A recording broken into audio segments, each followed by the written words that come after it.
Thank you very much, everybody who is here tonight, and thank you to the organizers of Hope for inviting me to talk about this.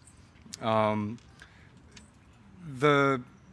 struggle that I went through with national security letters has been going on for quite a long time. It started in 2004, and one of my real fears was similar to something that Edward Snowden said, that basically nobody would pay attention, and it would just sort of be a news story for a day and then it would go away. The amazing thing is that this story seems to endure and continue, and as time has gone on, more and more organizations have sort of jumped on board and started to push back against the government. But before I get too deeply into that, let me give sort of an overview. The talk is about national security letters, and the sort of subtext is how there's supposed to be a system of checks and balances, but they're not really strong enough. And in many cases, including my experiences, they were essentially non-existent. In 2004, I ran an internet service provider here in New York City. I'm a native of New York, and I got into the internet business really early on, around 1994, when there was only a couple of ISPs here in New York. But about 10 years into it, I was more of a hosting provider and doing security consulting. And I got a visit one day from an FBI agent who came knocking on my door with that heavy kind of police knock like that. The agent came to my office and physically handed me a letter, which I opened and I read, and the letter directed me that I had to provide a whole ton of information on one of my company's clients, and at the end of it included this catch-all called electronic communications transactional records. The reason that's important will become apparent sort of later on in the talk. I've been sort of litigating this legal issue for around 12 years. And it's been a super long process. And it's sort of taken me the entire almost 12 years to be able to stand here and tell the story without fear of getting in trouble for saying something that the government doesn't want me to say. The really nice thing is that as of a few months ago, I'm able to really speak completely fully about this issue without any kind of fear, other than the normal paranoia that we all might have. What really happened was that there was a person who was a client of my internet provider who actually had nothing but a shell account on a Unix server, and that person was politically active, and they were involved in trying to reform the government and trying to reform, in particular, the correctional system. And often the people that my company worked with were doing political stuff, and I sought out people like that, and I took pride and I took pleasure in helping out people who were doing work that seemed important to me. I was only able to sort of piece together this whole story over the course of several years, but what I began to understand was that the FBI approached this person, who was my company's client, and they tried to enlist them to become an informant within their activist community and within their social community. And this person, being not the type of person who is easily pushed around, refused to get involved in that type of activity and declined to become an informant. But that apparently made the FBI very upset, and they began to try to use a sort of increasing level of hostile techniques to try to elicit cooperation from this individual. And it ranged from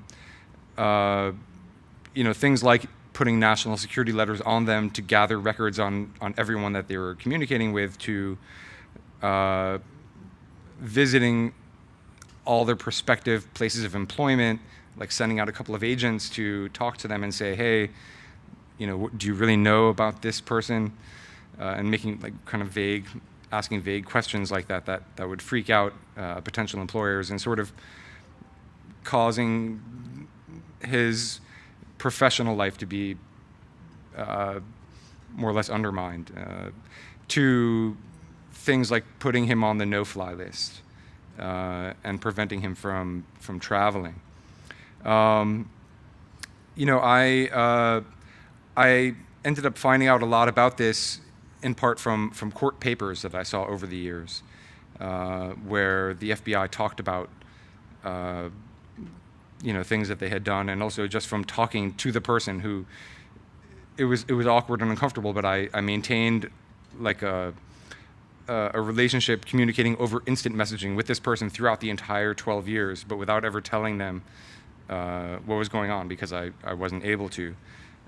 But sometimes he would tell me, stuff that was going on, and so I was able to like piece together what was happening. I really strongly felt when I received this letter that there was that this was not a bad person, and that if the government really thought that they were up to something bad, that they could get a real warrant from a judge. But the government always refused to do that, and I on some level, I'm happy that they didn't, because it let this issue come to the forefront. On the other hand, my life would have been a lot easier if they had just kind of followed the Constitution. Speaking about the Constitution, for me, really, the central issue about national security letters is the fact that using them, the government is able to search people's effects and search people's personal papers without following the guidelines that are set forth in the Fourth Amendment of the Constitution. And the Fourth Amendment is a historical thing, and you kind of have to understand the background and the framing of it to understand why it was added to the Bill of Rights and why it was written the way it was. The purpose of it was to protect us from government overreach and the government rifling through all our stuff without having a very particularized idea of what they were going for and what was the suspicion. The Fourth Amendment came about because during colonial times in America in the 17th century, the British colonial authorities, who were trying to squash independence movements in this place, were using something that were called writs of assistance or general warrants, and essentially it's like a catch-all type of a warrant, which says this document enables you police to get like whatever stuff you need from anywhere for any reason. Something super open-ended like that would essentially match any potential situation out there. And these types of things were used against all the independence-minded people who wanted to break away here from the British crown. The sort of reaction against that background was that when America declared its independence and wrote its constitution, they deliberately added this clause about what are the legitimate circumstances under which the government can search through people's personal papers and effects. And the basic solution was to require specificity, to have the government say exactly what it's looking for and or who it's intending to search. More specifically, the Fourth Amendment says that that the law enforcement authorities must prove probable cause, which is like sort of a level of proof, and they must do that under oath, and they must describe exactly what it is that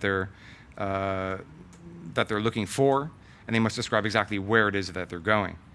The reason that I mention this is that when the Patriot Act was passed in 2001, it sort of evaded all of those different parameters, and it allowed FBI agents to sort of write their own warrants, but without going to a judge, without proving probable cause, without describing what they were looking for or where they were going. So in a way, the reason that I was telling that whole historical story was to say that we had this bad situation, they wrote this framework to try to stop that, and then, 200 years later, the Patriot Act essentially brought us back to the beginning, to where they could have these very generalized warrants that didn't describe what they were looking for, and evaded the whole idea that the courts would exert oversight over the law enforcement people.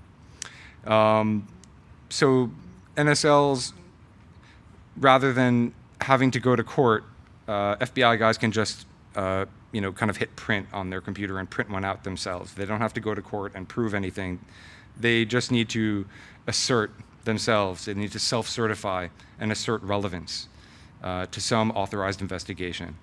However, the Department of Justice did an audit of the FBI's use of NSLs, and so the Department of Justice's own Inspector General showed that the FBI, even though they had almost total freedom to sort of print out whatever warrants they wanted, they even circumvented that super low bar by falsifying circumstances and claiming that there were emergencies that didn't really exist.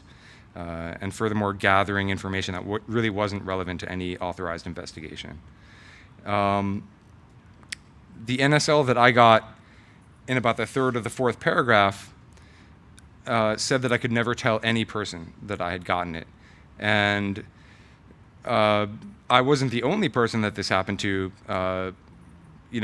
Something like 500,000 national security letters have gone out since the Patriot Act was passed in 2002. And every person that has ever gotten one has been told that they can't tell any person that they ever received one. So depending on how you look at it, it's like a massive infringement on the freedom of speech of quite a number of people, although it's really hard to say how many.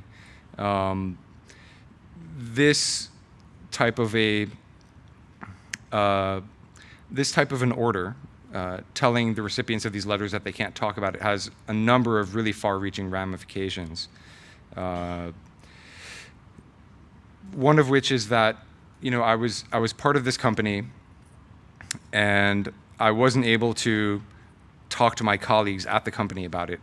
Not only that, but I was part of a community of internet service providers and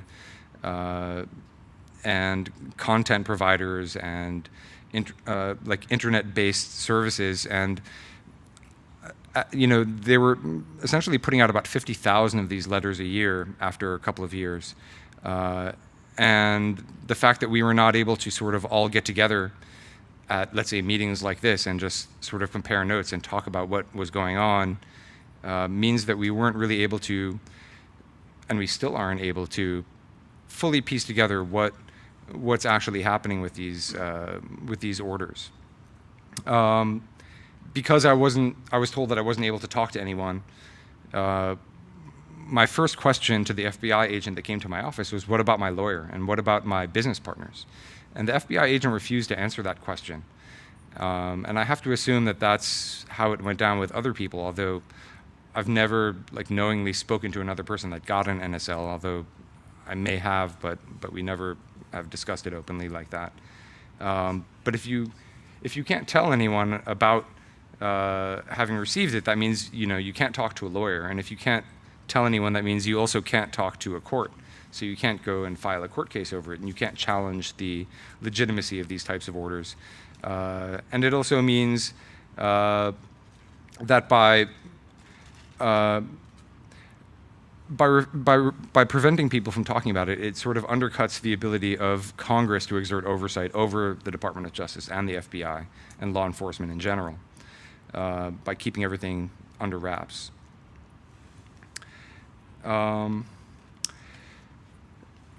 I had to take a long time and think about this letter that I got because I took pretty seriously the implied threat in the letter when it said that I could never tell anyone.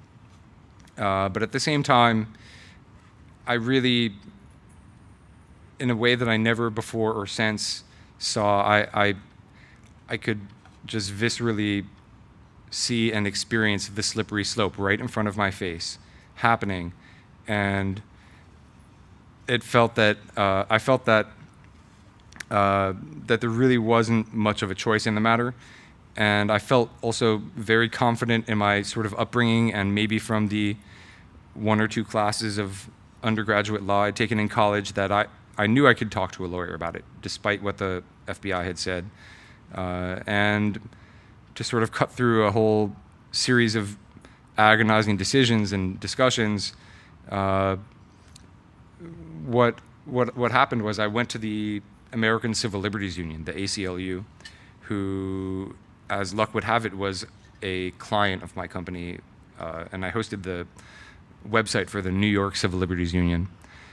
It was just luck, but that's what happened. And when I went to talk to them, I told them I think this is an illegal order. I don't think this is legitimate, and they agreed with me. And they agreed to represent me and to help me challenge the constitutionality of the Patriot Act itself. So we went to court, and the national security letter provision was ruled unconstitutional a number of times. And eventually, the Congress decided to amend the law and to try to address some of the constitutional problems that that the judge in the case had pointed out.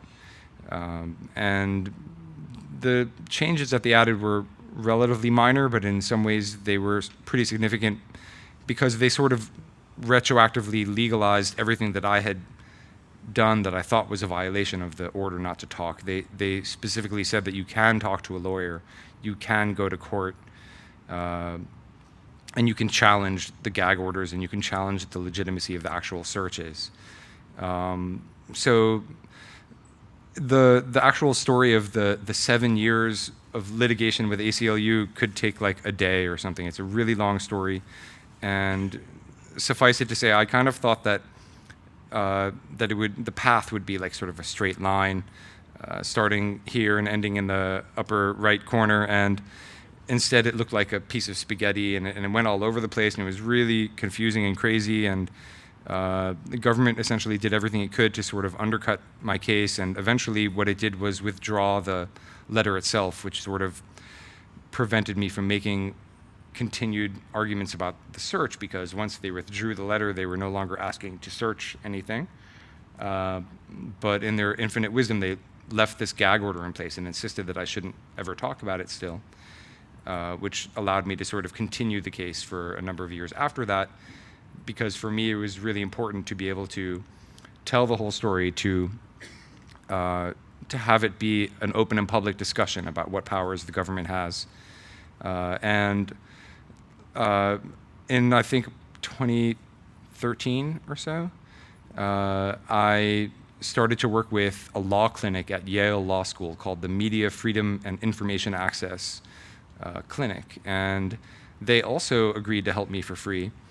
And they specialize very much on free speech matters, and helped me challenge this gag order that even though the FBI had admitted that there was no investigation, that they insisted that I not be able to tell the story of what had happened.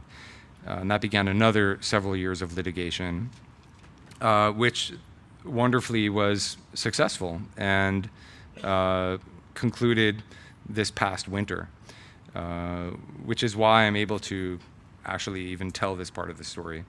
The unfortunate thing is that even though I won in court over and over again, NSLs are still, being issued today, and they're still being issued at around the same types of numbers that they were for the past 15 years. So, the absolutist part of me is like, okay, on some level this is a complete failure, but on the other hand, a lot of attention has been given, and a lot of column space in newspapers has been given to it, and a lot of awareness has been raised, and the law was changed. This illustration here was made by people at ACLU this past winter after I was released from this gag order, and it sort of, yeah, it makes me really happy. It's like a really amazing graphic. I think that this one lawyer that I worked with at ACLU named Jamil Jaffer was the one who suggested this, but this illustrates the appearance of the third page of the national security letter at various stages throughout the litigation. And as you can see on the leftmost picture, that's how it looked in the beginning in 2004. The redactions were just complete. You couldn't read anything. All you could tell is that there were paragraphs or something. In the second stage, and just so you understand, this page is about the actual types of information that the FBI was demanding from me. In the second stage, all the categories of information are still redacted, except for a couple of words here and there, which were things that were like super obvious, like name and address or something like that, like really obvious stuff that anyone could guess. And sort of like the pros at the beginning and the end are open. One interesting thing that they did, though, that they didn't do in terms of redaction was they left all the bullet points there. And so a lot of people were able to, took a lot from it that, oh, there's 16 categories of information. And so they understood more about it. In the third stage, more of the information became unredacted. And in the final stage, which is where we arrived this past winter, after this litigation with Yale, the whole thing became opened up. And it's funny because some of the information in there is so outdated. Like I'm sure there are other kind of sysadmin tech people in there, but it was asking for radius logs and like just really ancient stuff that it didn't even exist then, you know, or like I didn't have it then, but what's kind of interesting about it is that the last category that they ask for there is this line where they ask for electronic communications transactional records. And this is where it sort of becomes relevant to stuff that's going on like right now in 2016 in Congress. Essentially for years, the FBI was demanding and collecting types of information that they weren't even allowed to under the law. And one of those things, the way they phrased it in the letter that I got was, any other communication you consider to be an electronic communications transactional record. Which is sort of interesting if you go back and remember in an earlier slide the sort of specifications that the Fourth Amendment lays out in terms of a search. You know, the government has to know exactly what it's looking for and where it is and everything about it. Yet the way these NSLs are phrased, it just kind of says like, anything you think, you know, you decide what's information and you decide what's relevant and just give us anything and everything. What's been happening recently this year in Congress is that there was a proposal to amend the national security letter provision and add permission for the FBI to obtain electronic communication transactional records, which is this sort of implicit admission that they were not allowed to do this the whole time. And somewhere in the court papers in the most recent litigation, they explained that they interpret this to also include things like geolocation information from cell phone towers, so they could track, you know, your comings and goings, and it really, their interpretation of it is sometimes like really interesting and super broad. Part of one of the really central issues of this talk that I want to get across is that the secrecy involved in these types of techniques leads to unaccountability. You know, the Fourth Amendment says that the court system has to have oversight over law enforcement, but NSLs allow law enforcement to do a complete end run around that whole concept. Gag orders that they put on the recipients of these letters mean that even now, even 15 years almost since the Patriot Act was passed, we still don't really have a clear picture of exactly what the FBI has been doing with NSLs and how broadly they've been used, and like what type of information has been gathered and where that information has gone and who has access to it. We only are able to sort of figure out little tiny pieces of information from when the FBI has, or the Department of Justice and their Inspector General has decided to make parts of it public. But you know, after Congress amended the Patriot Act in around 2005, 2006, the Congress ordered the Department of Justice Inspector General to perform a full audit of FBI's use of these letters.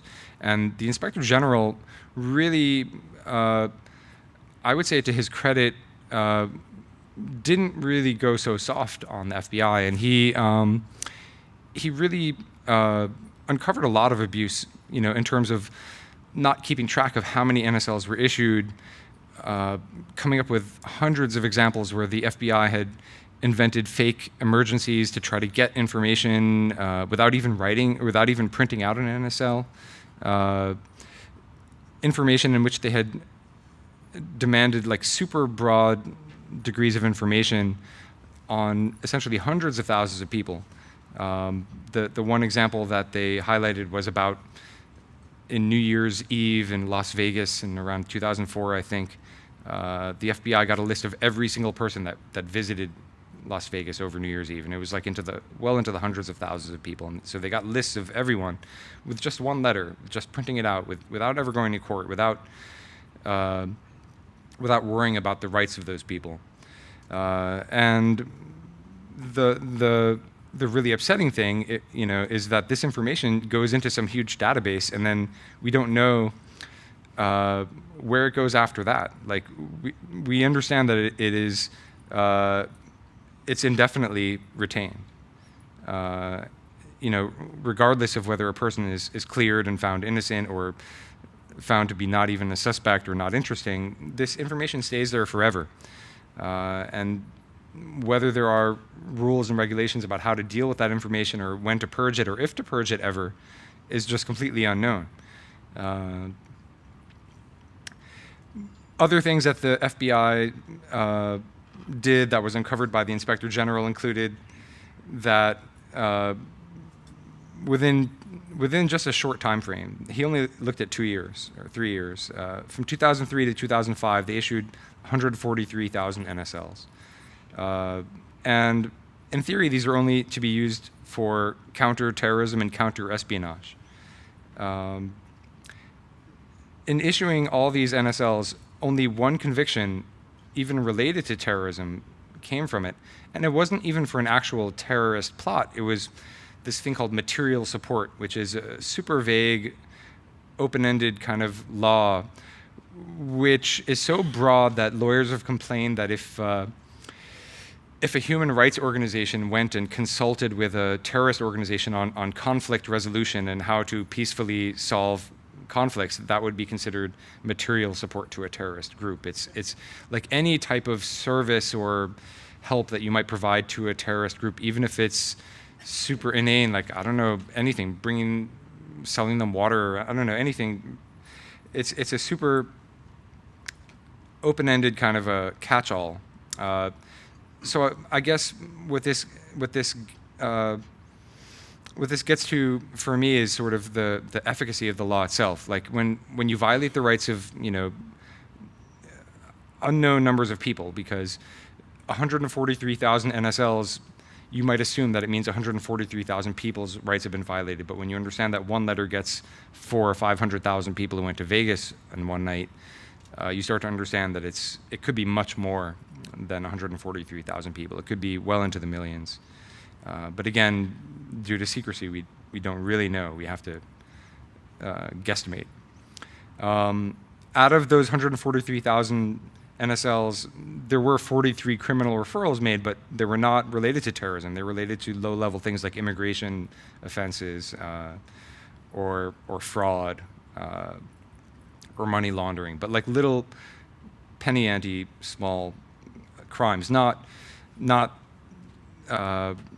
existential threats, not the type of stuff that we were told justified these types of violations of basic rights and the Constitution.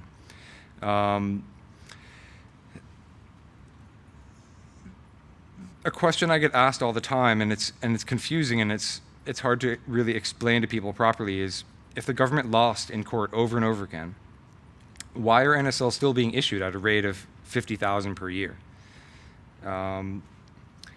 There's a number of explanations for that, and one of which is that in many of the cases that we know of where an organization decided to sort of fight back and challenge national security letters in a specific case or conceptually and constitutionally the law itself, the FBI ended up withdrawing the letter. That happened to me. That happened to the famous Connecticut librarians who got a national security letter which was seeking patron records, library patron records. They withdrew the letter there. That happened also to the Internet Archive, archive.org, who also sued over national security letters with the Electronic Frontier Foundation. And when smaller organizations would challenge these things, the FBI would essentially decide that it was better for them to just withdraw the letter and not risk the case being heard by the Supreme Court, or not risk the law itself being judged, whether it's constitutional or not, which always gave me the impression that the government didn't really have a great deal of confidence that the law would withstand scrutiny in the court system and at the highest court level. The lower court and the circuit courts have repeatedly ruled national security letters themselves to be unconstitutional, and so I think the government did everything in its power to avoid the Supreme Court ever hearing a case about them or ruling on them. On to more like positive stuff, because there's so much negativity in this in some ways. Like who's doing something about this, and what can be done? I'm really proud of the work of organizations like the ACLU and EFF, who've really spent probably tens of thousands of man-hours and many, many years litigating and just plowing through the court system endlessly, trying to get some change made in terms of recognition of the unconstitutionality of this. And it's sort of a thankless task. It's really hard work. People spend, a quarter of their life working on this, and it's like you don't ever get like this complete victory that you fantasize about, but it's really endearing to me and inspiring that so many people are willing to spend so much of their time trying to do this.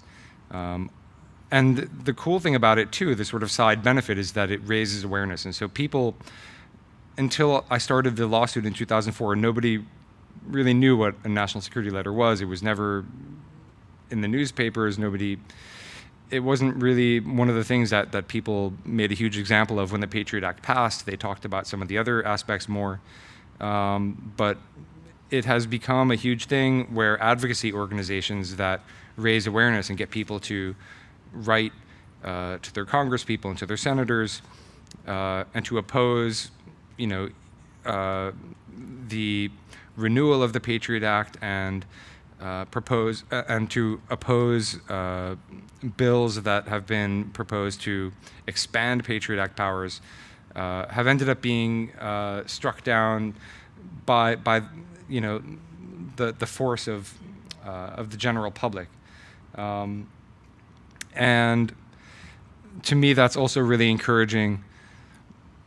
But I'm a technical person, and on some level, the two approaches of litigation and legislation sometimes leave me a bit frustrated because they seem a bit murky. One of the things that I came to realize a certain a certain way into this process was that technical people like us should be designing their products so that they don't have this metadata in the first place. And they really should be integrating cryptography in such a way that it's transparent to the end user so that it's not too much work for them. Because one thing that I've learned is that if people have to click one time on a button to add more security, they're just not going to do it. It's hard to understand how little it takes to dissuade people from doing work to make their communications more secure. The other group of people that are really doing something is some of the big tech companies. Like in the news in the past year, there was this whole thing about Apple. Now, they weren't, as far as I know, given a national security letter. They were asked to put this backdoor in their operating system. But there has been other stuff going around that maybe Yahoo, maybe Google, maybe a number of other organizations, maybe some phone company in California have all been litigating against national security letters in the federal court system out on the West Coast. And there's been some really positive movement in a way that wasn't going on in 2004 when I began this whole thing, and I felt like I was all alone. Now it seems like that the general consensus in the tech industry is that the government has kind of gone too far and that it's okay to sort of push back. The roles of litigation, legislation, and technical approaches are things that are complementary. And despite that, I personally have a stronger affinity for the technical rather than the litigative or legislative. I'm not really willing to give up on any of them thus far. And I feel like if we're going to make progress against this type of government overreach, and I do believe that we are, and that we are, that I think we have to use all the tools at our disposal, so all three of those categories. And all in all, I did feel really lonely at the beginning of this thing and really isolated because I couldn't talk to anyone about it. And now I don't feel alone. I really do feel like that this has become part of the consensus, and that at the beginning what I did seemed extremist and now seems like common sense. And so that in and of itself is a huge deal, and I think I should thank Edward Snowden for that to a large degree.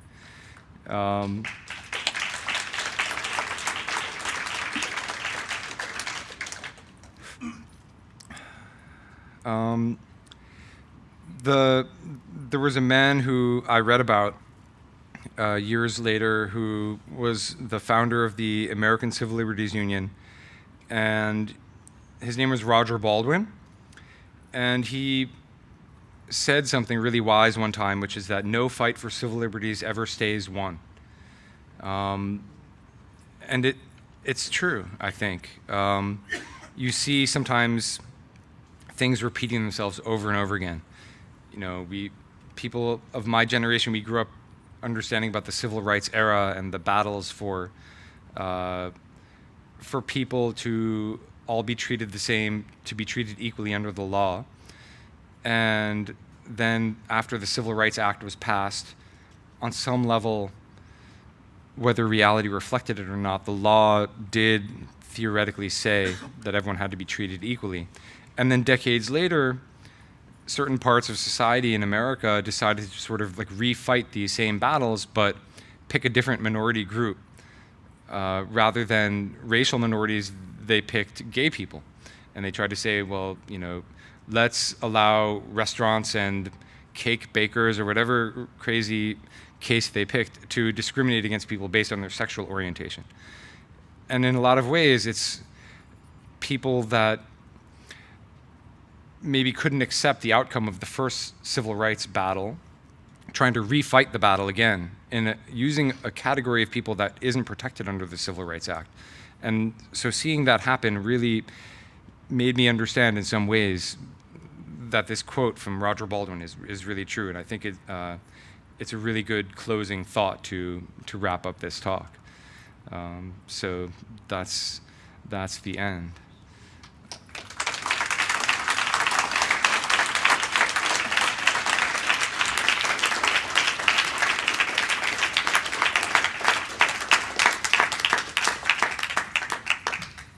If anybody wants to ask questions, I would ask you please go to the microphone so that it gets recorded. Two quick, just clarifying questions. FISA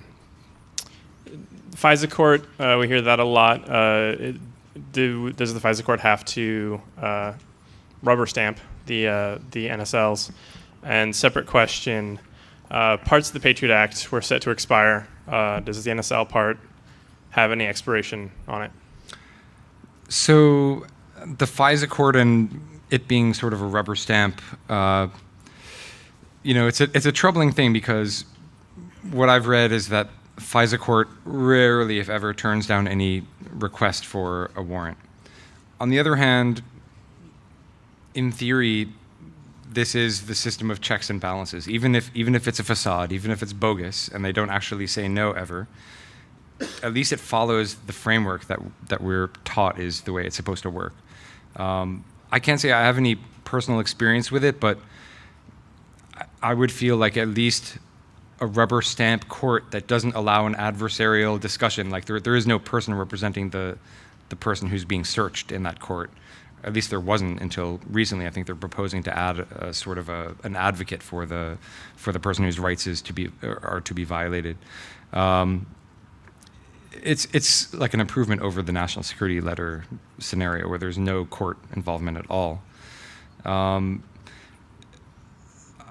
The second part of your question, tell me that again. Parts of the Patriot Act expiring. Right. Any the national security letter provision doesn't sunset like some of the other parts, unfortunately. So, as I'm not a lawyer, I'm a systems administrator, but my understanding is that for the national security letter provision to ever be taken down, it either has to be voted on to be repealed or struck down by the Supreme Court. Yeah. Thank you. Sure. Thanks for the question. Hi. First of all, congratulations for standing your ground on behalf of all of us. Thank you so much. Thank you. It's really nice to hear that. And secondly, what can we do to help you? And thirdly, if something that they obtained through an NSA actually went to court, is it even admissible? Because it sounds like a fishing expedition to me. They could go after everything and just sift through it. That's a good question. And I wish I had a lawyer here on the panel with me to address it, because on some level it seems to me that what they would get, evidence that they would obtain with an NSL, should be inadmissible or challengeable in court. But it seems like court cases are being brought with information that they obtain with NSLs. And I don't, yeah, you can. I'm not a lawyer, but my understanding is that what they do is what's called parallel construction. That is one way they do it. Yeah, have you heard about that? I mean, that's essentially parallel construction is like, I've heard about that mainly in the context of NSA stuff, where like the NSA overhears all the conversations, they hear so-and-so is going to meet so-and-so, and they get some evidence like that, and then they essentially go and tell DEA, okay, say that some guy you met told you this story, and so they come up with like a story that they can tell in court that actually passes muster. I don't, that's, it gets into the realm of speculation. I really don't know. And the first one there was, what can we do to help you? That is a great question. So at this point, I run a nonprofit organization called the Calyx Institute. It's calyx.com or calyxinstitute.org. And what we do is we try to build software and help non-governmental organizations, human rights organizations, free press type organizations on their communication security. And we provide a bunch of free network services. And I actually have a vendor table down on the second floor where we're trying to solicit people to sign up for memberships. So that's one way you can help. Another way you can help is to contribute to organizations like ACLU and EFF who are doing this amazing litigation. You know, actually my organization is a very tiny and barely funded organization that really needs people to help us get the message out and to formulate the message in much more easily understandable ways.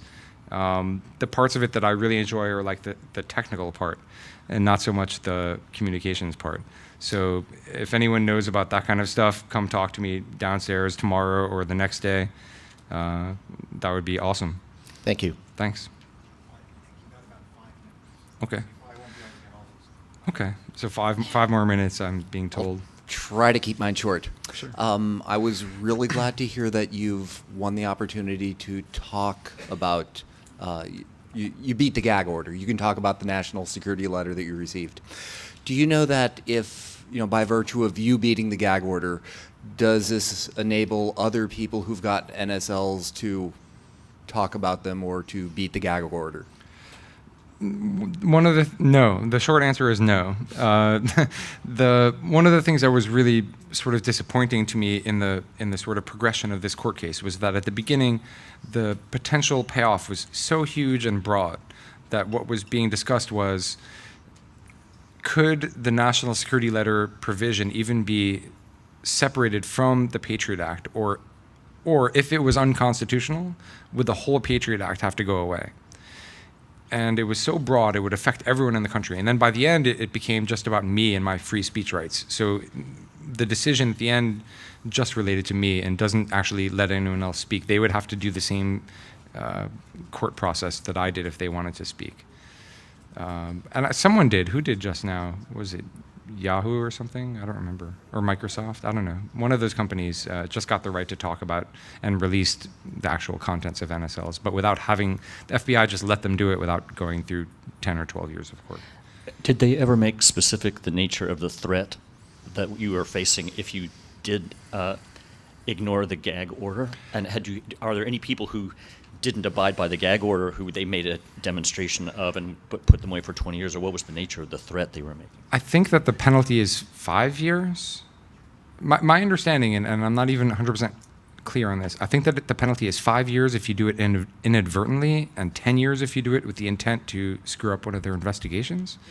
But the weird thing was at the beginning when I first started this whole thing, the law was so incomplete. It was almost like a rough draft that it didn't say what the penalty was. So it just left you in the dark just wondering, like, well, I'm sure it's going to be something bad, but it doesn't say what it is. My question is sort of related to that, but since these aren't supposed to be able to go to court because you can't talk to a court about them, how do they enforce them at all? Like, if you go to a judge and say, these guys in suits handed me this document, this seems wrong. And they say, wait, you can't talk about this. Right. You're now in a court of law. Right. Yeah, it is a bizarre kind of Kafkaesque catch-22, and I think the bottom line is that the courts didn't agree with the FBI. The FBI in the letter that I got just said I could tell no person. It didn't specifically say you can't go to court, but I took that to mean what it said. I took that to mean no person, like not any single person in the world, which would include all lawyers and judges and everyone.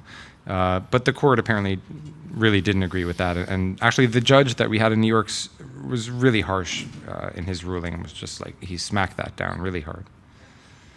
That's good to hear. Well, again, thank you for your work, and I'm glad that I'm an ACLU card-carrying member, and I'm glad that the money I give them gets put to things I do care about.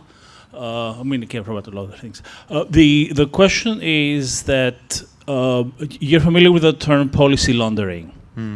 It's the U.S. government, for example, to pick on our favorite topic here, can't get something passed or done or established in the U.S., so they get some friendly government, like a puppet, some puppet state like the United Kingdom, pass certain laws that establish the practice of doing things that ostensibly we wouldn't like. And once they're practiced there, then say, see, the United Kingdom is doing it, let's do it also. Right.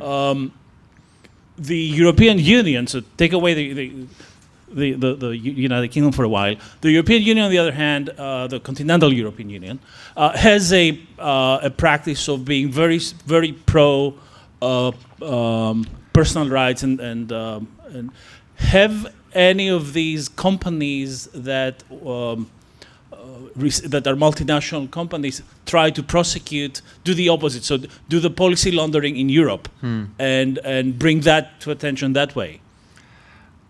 If they are, I'm not aware of it. And my impression, and this is only my impression, is that the European regulators seem very much more focused on the privacy of individuals from companies than they are from the government.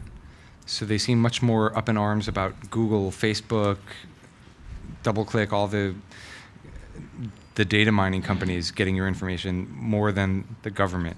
Whereas here, it's been the opposite, and like almost no concern about companies gathering the data, which is sort of also like an end run around the Fourth Amendment, because companies aren't regulated by the Fourth Amendment. Only the government is. So the government can always say, well, we didn't collect your information, Google did.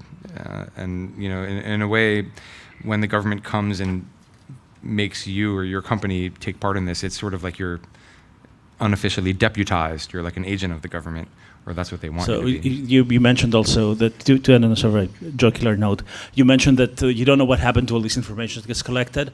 I'm not worried about it because the tools to mine it are probably beyond their abilities. And also, in like 10 years, some data center will get decommissioned and somebody will forget to back it up. So, Could be. yeah, don't worry Could be. about that much. All right. Well, thank you for all the questions, and thank you for everyone that came. I'm really thankful.